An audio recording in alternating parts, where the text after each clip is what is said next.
We're at the Cannes Lions Festival, a global celebration of creativity, innovation, and marketing. Welcome to the Stagwell Speakers Lounge, where leaders go right from the main stage to the studio. Stagwell, the challenger network built to transform marketing, has created this experience so you can get a behind-the-scenes view of this amazing event. I'm Deirdre McGlashan, Chief Media Officer at Stagwell, and I'm joined here by Ashwin Navin, CEO of Samba TV.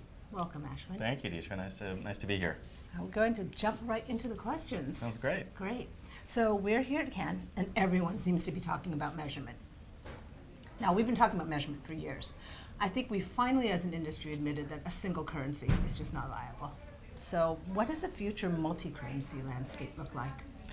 It's a great question, and we're here, and this has always been a festival that celebrates the creatives and all the creativity that goes into branding. Mm-hmm. And of course, we've been talking about the golden age of content, for some years. With the explosion of investment going into new streaming platforms and all the ways that consumers are watching video. But here we are in 2022. With all the choices that we have as consumers, that really hasn't been mirrored by the choice that marketers have or that the media companies have in measurement. So I like to say that this year is bringing in the golden age of measurement. And what that means to us, and I think to many in the marketplace, is that our lives have just really changed so much, profoundly in how many choices we have for video, but also the flexibility we have in how we can consume across all devices. Of course, it could start with linear television, but of course we have on-demand streaming on every device, anywhere. And the measurement models of the past really just don't work anymore. So we're reinventing measurement. We're innovating all kinds of measurement. And what that gives marketers is flexibility to choose.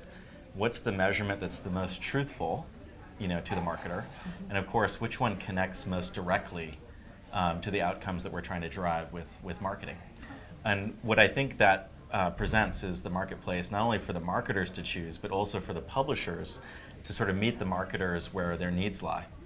And to embrace new forms of currency. Why should we use a currency from the 20th century, that really assumes that we're all gathered in front of a television, that one screen in the living room at 7 p.m. every night? Obviously we know that's not how we live today. And so we're excited to bring new forms of measurement of our own and enable new currencies that will really transform this business. That's really cool. It's a great idea because based on the objective of what you're trying to do, you'll be able to pick the right measurement currency for that particular objective. That's right. That's a really smart way of doing it because, as you said, we can't just look at the way we used to look at it. That's right. Yeah. That's right. So why is this good for brands and publishers? Well, if you think about it, we've all sat in front of a screen. It doesn't matter what screen, but whatever we're using to watch video, and when you watch video today, the ad experience is fraught with a lot of things that we don't really want to acknowledge. Like when you see the same ad over and over again, it doesn't matter how great that creative is. If you've seen it for the 30th time, it's not great anymore. Really, that wear out is a real problem. Yeah. And I don't think that's a fault of the creatives. That's a fault of us not innovating in measurement. Because really, there is a certain amount of times when a message really drives home. And that's when we need to stop delivering that message and potentially, rotate into something else. But the measurement methodology of the past doesn't even tell us, when that fatigue is happening. Mm-hmm. And so really, when you think about what's going on in the creative side, what we really need to do is marry that with great innovation on the measurement side so that we can start to innovate and move the industry forward so you're not seeing the same redundant ad or we're seeing an ad that's just totally irrelevant. Yeah, and that's exciting because then you can start thinking about things like sequential storytelling. That's right. As you're moving through the ecosystem. That's right. Yeah, I mean, you think about the canvas today right. that storytellers have. It could start with television, but of course it could carry through all these other screens, like you're talking about a sequence or sort of a canvas that brings all that, sort of messaging together into one cohesive story is really like, I think, a dream scenario from a creative standpoint. Totally, and so you're taking measurement out of just being the thing that tracks and actually making it a tool for creativity. I love that. That's right, yeah. And by the way, none of this happens without a great data set that lets us know what's going on, and a great identity solution that lets us know as consumers move between screens that this is the same person who just saw that ad on the television. So maybe we want to bring them a different ad on their mobile device or on their digital device. Mm-hmm. We need to have that sort of precision in the methodology, which is really what Samba stands for and brings to market. That makes sense. And so actually, I think you just answered that question, is how is Samba TV helping brands and agencies and publishers understand the fragmented media landscape of today? You talked about the need for better fidelity identification. You talked about the need for multiple screens and being able to intersect people where they are and be more sensitive around that. Yeah, there's two pieces of technology that we invented years ago. One was a piece of software that's TV technology. It actually goes into the TV. Okay. And into the boxes into themselves. the actual device, yeah. Okay. So there's 24 brands of television in market that have our technology built into the operating system. Yeah. They ship in over 100 countries, and there's more than 40 million of these devices out there where we get data that's real time, sort of telling us what are people seeing on the screen at any given moment, whether it's a TV show, an ad, a movie, or a video game. Okay. And that allows us to use that data set for two things. One is to really measure and understand what's on the screen and how people are reacting to it. But the second thing it allows us to create segments of the audience. Whether it's a sports viewer, people who've seen an ad too many times, people who haven't seen the ad at all. These are all very actionable insights that marketers can use in their execution of media. Okay, that's fantastic. Is it held at device level? How do you get to that ID level with the different viewers in a household? Well, the ID for us is really something we set after the consumers opt in. Got it. So when consumers set up their television for the first time, Makes sense. you're stepping through a setup process. Including profiling. You got it. You connect it to your network. Mm-hmm. You accept terms and conditions that set an ID that's anonymous Right. for that device. Yeah. And that allows us to build a history of how is this device being used. Mm-hmm. What we invented was technology that basically analyzes the video on the screen and associates it with that ID. That's fantastic. That's really clever. Oh, well, thank you. And that's sort of the beginning of a journey, of course. Yes. Where that continues is that there's other devices within the network, within that Wi-Fi network, which from an advertising and a creative standpoint really present an opportunity.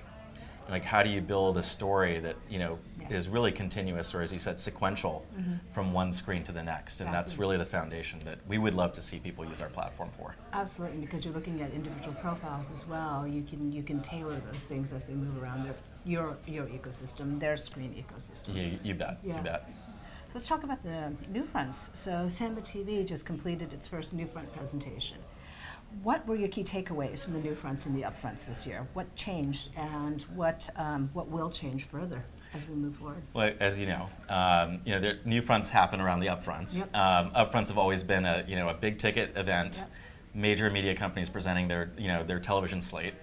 Of course, the new fronts was a challenger, to the upfronts. It was digital media companies saying, "Hey, we want to be in this club too," but there was kind of two different clubs. The sort of traditional media and the new media, digital media. Yeah. What we tried to do, and I think was really an important thing this year for the first time, is you saw media companies operating in both. You saw companies that have made acquisitions in streaming, are basically showing up in both environments. And so we came up with this term, the flex front, which is the idea that there's no reason why, as consumers move fluidly between screens, why the industry should be balkanized. We should be sort of mirroring how the consumers live.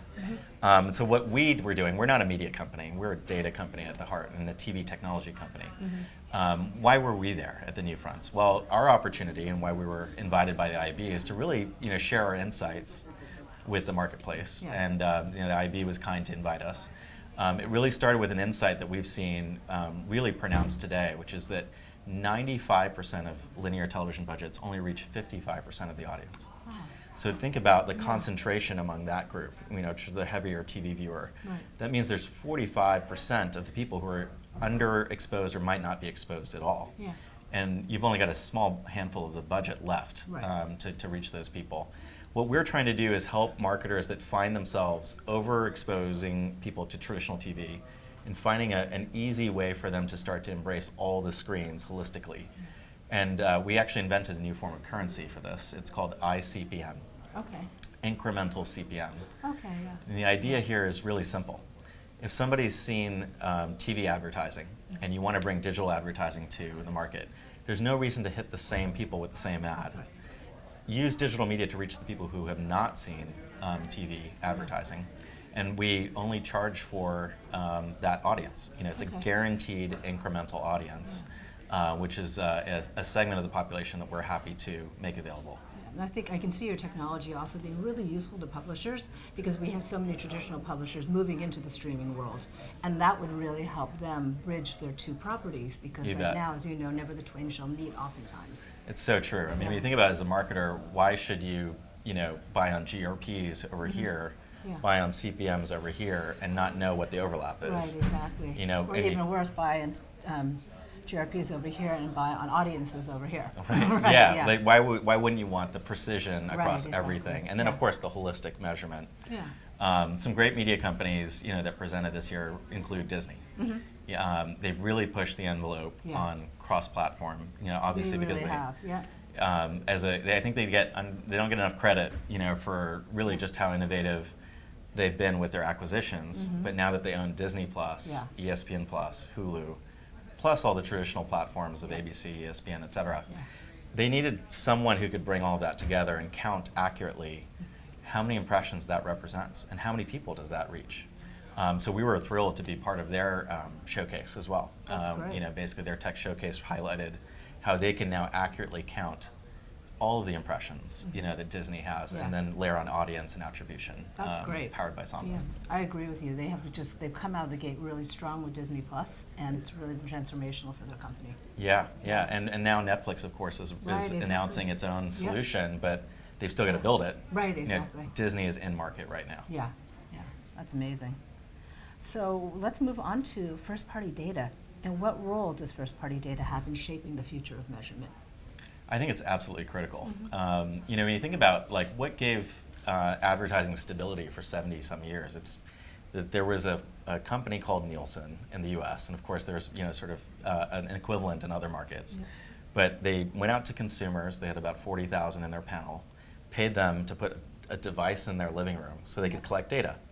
And we think of that as sort of arcane, but at the same time, it's really actually quite special that they cared enough to go provision these devices, pay people for their data, and then use data science to project that out to the population. Right. Fast forward to today, of course, during the pandemic, it was hard to get that data from those devices. We've now got millions of devices that provide us very rich insight into viewership directly from the glass, from the device. And that's what we've invented. What we think is absolutely table stakes for the future currency is to have that direct relationship with consumers. You can't do this by buying data off a data broker because you really don't know how truthful that data is, whether that's collected in a privacy compliant way. Right. What the fidelity of it is. Yeah, and whether it's going to be there next year. Yeah. So currency can't be around for a quarter or two. It has to be around for decades. Right. And so to create that stability, which we've had for the last 70 years, we're going to need first-party data for the future. Yeah. So we're thrilled to bring first-party viewership data from our footprint, to the market to power currency, including our own currencies, so that the industry can standardize and rely on that, for years into the future. Not only in the U.S., but we're doing this now at global scale, which is quite unique. That's great. And I think as long as we're continuing to deliver to the consumer value from having themselves be tracked, So I true. think, exactly, it works for everybody because everybody does want better ads, more targeted ads. It's so true. But it's about having the respect of that as well. Totally, absolutely correct. I think it's the respect to ask permission. Yep. The respect to honor someone's opt-out requests, their data Exactly. deletion requests. Yeah. And we're here in Europe right now where there is a very clear piece of regulation in GDPR. Our belief is that GDPR becomes global. Yeah. We'll probably get a national piece of legislation in the United States. I mean, we're already seeing it state by state there. Yeah, that's right. And we could use this kind of clarity for the marketplace. And I think the bar for us is opt-in, give people clear options to opt out, and options to access or delete data. Yeah. It's something that the Europeans gave us, and we've standardized for for the entire globe. Then it's the obligation of the creative and the media agencies and the brands to ensure that they're delivering content in a smart way that's useful to consumers so that That's this right. value exchange continues to remain. That's so true. And I think that's a good point. I mean, we can't forget the consumer. Right. At the end of the day, our industry has a way of sort of ignoring their best interests.